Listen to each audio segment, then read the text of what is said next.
बिस्मिल्लाहिर्रहमानिर्रहीम। अस्सलाम वालेकुम नाज़रीन, आज 21 जून और जुम्मे का दिन है। एक तरफ इमरान खान से और पाकिस्तान की तमाम सियासी जमातों से मुज़ाकरात की बातचीत शुरू हुई है और इसमें सिर्फ अंदरूनी ही स्टेक होल्डर नहीं बल्कि चीन ने भी एक बार फिर पाकिस्तान में सियासी इस्तेहकाम और इस इस्तेहकाम के क़याम के लिए तमाम सियासी जमातों से बातचीत और मिल बैठ कर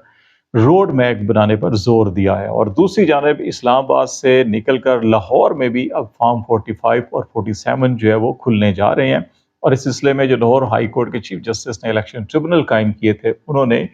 पहला नोटिस जो जारी किया है उसके अंदर मरियम नवाज, हमजा शहबाज शरीफ और अलीम खान के हल्के भी शामिल हैं, जिनकी 27 जून को समाअत होनी है। इन तमाम हालात के अंदर बज़ाहिर ये दिखाई देता जा रहा है कि इस वक्त हुकूमत के हाथ से चीज़ें सिरकती जा रही हैं। और दूसरी जानिब साबिक़ आर्मी चीफ जनरल कमर जवेद बाजवा के बारे में और उनके ख़िलाफ़ जो उन्होंने अपने हलफ की पासदारी नहीं की, उन्होंने फ़ौज को सियासत में इन्वॉल्व किया, उन्होंने बतौर आर्मी चीफ जो है कि वो अपनी ही जमहूरी और आइनी हुकूमत के ख़िलाफ़ जो साजिश की, और इसमें रिसेंटली जो स्टेटमेंट सामने आ रहे हैं पाकिस्तान मुस्लिम लीग नून के लीडर्स के कि किस तरह से जनरल बाजवा जो है कि उनसे राब्ते में थे और वो अगस्त सितंबर 2020 में ही इमरान खान की हुकूमत का तख्ता उलटने के लिए तैयार थे। लेकिन इसमें भी उन्होंने जो मुस्लिम लीग के साबिक रहनुमा, साबिक गवर्नर सिंध और जो मरियम नवाज के तर्जमान भी रहे, और इस तमाम निगोसिएशन के दौरान जो जनरल बाजवा और PMLN की लीडरशिप के दरमियान हो रही थी उसमें बतौर मिडल मैन भी किरदार अदा किया था उन्होंने। और मोहम्मद ज़ुबैर जो असद उमर के भाई भी हैं, उनका ये कहना है कि 2020 में उस वक़्त जनरल बाजवा ने ये कहा था कि अगस्त सितंबर के अंदर ही हम हुकूमत का तख्ता उलटने के लिए तैयार थे, लेकिन जो मोहम्मद ज़ुबैर के ज़रिए कम्युनिकेशन की जा रही थी शायद उसके अंदर कुछ खराबियाँ पैदा की गई। तो ये जो सारे हालात हैं ये किस तरफ बढ़ते हुए दिखाई दे रहे हैं। और दूसरी जानिब जो पाकिस्तान के मजमूई इलेक्शन थे 8 फरवरी 2024 के, उसमें जो धांधली के हवाले से जो पाकिस्तान तहरीक इंसाफ ही नहीं दीगर सियासी जमातों ने इल्ज़ामात आयद किए थे, उस सिलसिले में एक पिटीशन जो है वो पाकिस्तान तहरीक इंसाफ ने फाइल की हुई थी। हामिद खान जो एडवोकेट हैं उनके और सेनेटर भी हैं PTI के, उनके ज़रिए से, लेकिन उसकी अभी तक समाअत नहीं हुई थी क्योंकि हामिद खान खुद जो है कि बकौल PTI के अपने हल्कों के कि वो बैरून मुल्क दौरों के ऊपर थे। अब जो है कि इमरान खान ने इंस्ट्रक्शंस दी सख्ती के साथ और फिर सुप्रीम कोर्ट ऑफ पाकिस्तान में अभी ये अर्ली हेयरिंग की दरख्वास्त दायर कर दी गई है हामिद खान की जानिब से, और ये कहा गया है कि जो 24 जून से हफ्ता शुरू हो रहा है उस हफ्ते में इस दरख्वास्त को मुकर्रर किया जाए। वो ये की जा रही है कि नेक्स्ट वीक जो है कि ये भी फिक्स हो जाएगी। एंड उस वक्त जब 24 और 25 को जो मखसूस नशिस्तों का केस है जिसमें 13 रुकनी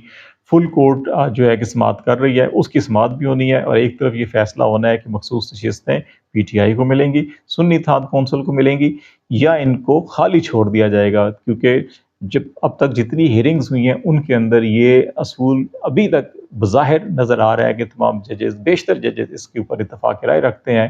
कि जिसका मैंडेट नहीं उसको इजाफी मखसूस नशिस्तें क्यों दी जाएँ। तो ये इसके ऊपर तो इत्तफाक है कि अगर ये PDM को नहीं मिलती तो फिर जो कॉन्स्टिट्यूशनल पैकेज था गवर्नमेंट के कार्ड्स के ऊपर कि जिसके तहत आर्मी चीफ को भी और चीफ जस्टिस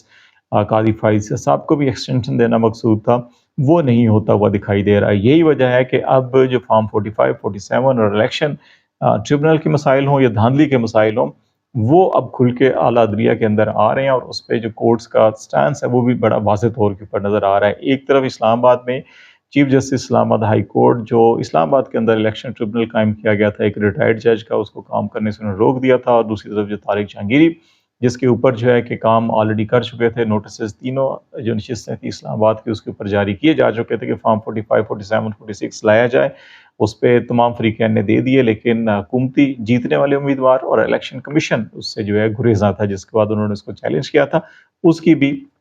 नेक्स्ट वीक जो है कि उसकी हेयरिंग होनी है, जिसमें इलेक्शन कमीशन को नोटिस किया गया था और PMLN के कैंडिडेट को तौहीन अदालत का नोटिस भी दिया था। उसमें भी बज़ाहिर ये दिखाई देता है कि तारिक महमूद जहांगीरी वाला इलेक्शन ट्रिब्यूनल जो है वो बहाल हो जाएगा, और अगर वो बहाल होता है तो फिर हफ्ते 10 दिन या 2 हफ्तों के अंदर जो है कि इस्लामाबाद की नशिस्तों के हवाले से भी फैसला किया जा सकता है। और दूसरी तरफ लाहौर के हल्कों का जो हमने आपसे तज़किरा किया, उसमें जो इलेक्शन ट्रिब्यूनल कायम किए गए 8 जो chief justice Lahore high court ने कायम किए थे, उसमें अभी जो जस्टिस अनवार हुसैन है उन्होंने लाहौर के 6 हल्कों, 3 नेशनल असम्बली के और 3 सूबाई हल्के जो हैं उनके बारे में जो फार्म 45, 46, 47 जो है وہ طلب کیے ہیں، اور سماعت جو ہے کہ نیکسٹ تھرسڈے جمعرات کو 27 جون کو مقرر کی ہے۔ ان میں این اے 117، این اے 126 اور این اے 128 تین حلقے نیشنل اسمبلی کے ہیں۔ این اے 117 سے علیم خان کو کامیاب قرار دیا گیا تھا فارم 47 کے مطابق۔ علی جاز بٹر جو وکیل ہیں پی ٹی آئی کے، ان کے مقابلے میں تھے۔ 126 سے Saif ul-Malook Khokhar P M L N کے کامیاب قرار پائے تھے، اور ان کے مقابلے میں توقیر عباس کھوکھر تھے۔ اور اسی طرح سے 128 میں اون چودھری جو استحکام پاکستان پارٹی کے امیدوار تھے، کامیاب ہوئے تھے، اور سلمان اکرم راجہ جو ایڈوکیٹ ہیں وہ ان کے مقابلے میں تھے پاکستان تحریک انصاف کے کینڈیڈیٹ۔ تو ان تین حلقوں کے، اور اسی طرح جو تین صوبائی اسمبلی کے حلقے جن کا تمام ریکارڈ مانگا گیا ہے، وہ پی پی 147، پی پی 159 اور پی پی 165 تینوں لاہور کے حلقے ہیں۔ 47 میں حوزہ شہباز شریف کامیاب ہوئے تھے، محمد خان مدنی ان کے مد مقابل کینڈیڈیٹ تھے۔ 159 سے مریم نواز کامیاب ہوئی تھی، اور مہر شرافت جو ہیں کہ وہ ان کے مد مقابل تھے۔ اور 165 سے احمد بھٹی جو آزاد کینڈیڈیٹ تھے پی ٹی آئی کے، وہ کامیاب ہوئے تھے، اور وہاں پہ شہزاد نذیر جو نون لیگ ہیں انہوں نے اس کو چیلنج کیا تھا۔ تو اس طرح سے اگر یہ فارم 45 47 کی یہاں پر بھی ویریفیکیشن ہوتی ہے، اور اس کے اندر بڑے واضح طور کے اوپر تمام چیزیں کلیئر ہیں، اور یہ حلقے پی ایم ایل این کے ہاتھ سے نکلتے ہیں، تو اس سے ان کی جو چیف منسٹر صاحبہ ہیں ان کی نشست بھی اگر چلی جاتی ہے تو وہ چیف منسٹر نہیں رہ سکیں گی۔ تو یہ چیزیں بڑی انٹرسٹنگلی ڈیولپمنٹ ہو رہی ہیں، اور ان ڈیولپمنٹس کے اندر جو سب سے اہم بات ہے جو ہم نے اسٹارٹ میں بھی کی کہ عمران خان نے مذاکرات کے حوالے سے آج ڈیالہ جیل کے اندر جو گفتگو کی ہے، انہوں نے کہا کہ ہم نے پارٹی سطح پر مذاکرات کی بات نہیں کی، بلکہ ہم نے محمود خان اچکزئی کو جو ہے کہ وہ ضرور یہ کہا ہے کہ وہ مذاکرات حکومت سے کریں۔ اب یہ دیکھنا ہوگا کہ محمود خان اچکزئی اس مذاکرات کے نتیجے میں کیا آفر لے کر آتے ہیں، اور اس آفر کے نتیجے میں پھر ہم فیصلہ کریں گے کہ کیا کیا جائے، اس پہ ہم سوچیں گے۔ اس وقت تک نون لیگ سے ہم کیا مذاکرات کریں، ان کی تو حکومت ہی ختم ہو جائے گی اگر ہم مذاکرات کریں گے۔ تو یہ وہی مینڈیٹ اور فارم 45 47 کی طرف ان کا اشارہ تھا۔ اور اس میں ابھی جو چین کا ڈیلیگیشن آیا ہے جو سی پیک کے ایشوز کے اوپر مذاکرات کر رہا ہے، اور آج اسلام آباد کے اندر تمام political leader J you I P T I کے لوگ بھی اس میں، علی ظفر اور رؤف حسن جو ہے کہ موجود تھے۔ اس میں جو بات چیت ہوئی، مذاکرات ہوئے، سی پیک کنسلٹیشن میکنزم جو عمران خان کے دور حکومت میں ہی یہ کنسلٹیشن میکنزم بنایا گیا تھا دونوں ممالک کے درمیان، اس کا تیسرا اجلاس تھا۔ اور اس میں چائنا کی گورنمنٹ کی خواہش کے اوپر جو ہے کہ تمام سیاسی جماعتوں کو یہاں طلب کیا گیا۔ پاکستان کے اندر ابھی تک مذاکرات ایک ٹیبل پہ نہیں شروع ہو پا رہے، لیکن چین کی اس کوشش سے ایک ٹیبل کے اوپر ایٹ لیسٹ تمام سیاسی جماعتیں آئیں، اور وہاں پر کھل کر اظہار ہوا۔ اور پی ٹی آئی کی جانب سے بھی کہا گیا کہ وہ آئین کی اور قانون کی بالادستی چاہتے ہیں، رول آف لا چاہتے ہیں، اور جس ملک میں رول آف لا ہو وہاں پہ اکانومی بھی ٹھیک ہوتی ہے، معیشت ٹھیک ہوتی ہے، وہاں پہ سرمایہ کاری آتی ہے، کاروبار فروغ پاتے ہیں۔ تو اس لیے وہ جو تمام سیاسی اور تمام جو اس وقت انتخابی معاملات ہیں وہ رول آف لا کے ذریعے جو ہے کہ آزاد عدلیہ کے ذریعے حل چاہتے ہیں۔ اور یہاں پہ چائنا کے منسٹر تھے، انہوں نے خطاب کیا، انہوں نے بھی اس چیز کے اوپر ضرور زور دیا کہ جو اس وقت پاکستان کو اندرونی اور ریجنل چیلنجز درپیش ہیں، اس کے اندر یہ ضرورت ہے کہ سیاسی ماحول پیدا کیا جائے، تمام سٹیک ہولڈرز کو اٹھا کر بات کی جائے، معاملات کو آگے بڑھایا جائے، سیاسی استحکام پیدا کیا جائے۔ لیکن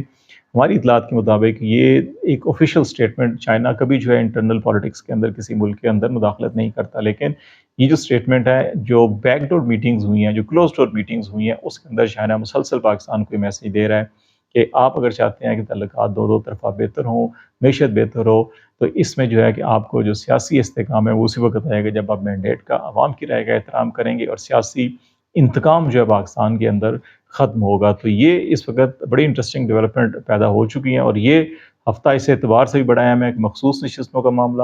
دھاندلی کے اوپر جو پی ٹی آئی کی درخواست ہے اس کا معاملہ، پھر عدت کا کیس جو ہے کہ آج دلائل ہو چکے ہیں، 25 تاریخ کو دو حتمی دلائل ہونے ہیں سزا معطلی کے حوالے سے، اور 27 سے پہلے سزا معطلی کا فیصلہ ہونا ہے، اور 13 جولائی سے پہلے جو ہے کہ وہ اس کا حتمی فیصلہ ہونا ہے۔ تو بہت ساری چیزیں جس وقت آپ کو ڈیولپمنٹ نظر آ رہی ہے کہ وہ پاکستان تحریک انصاف اور عمران خان کے حق میں چیزیں سازگار دکھائی دے رہی ہیں، جبکہ پی ڈی ایم کی حکومت سے چیزیں جو ہاتھ سے ان سے سرکتی دکھائی دے رہی ہیں۔ تو لیٹس سی، دیکھتے ہیں کیا ڈیولپمنٹ ہوتی ہے، آپ کو آگاہ کرتے رہیں گے۔ آج تک کے لیے اتنا ہی۔ خالد جمیل کو اجازت دیجیے، اللہ حافظ۔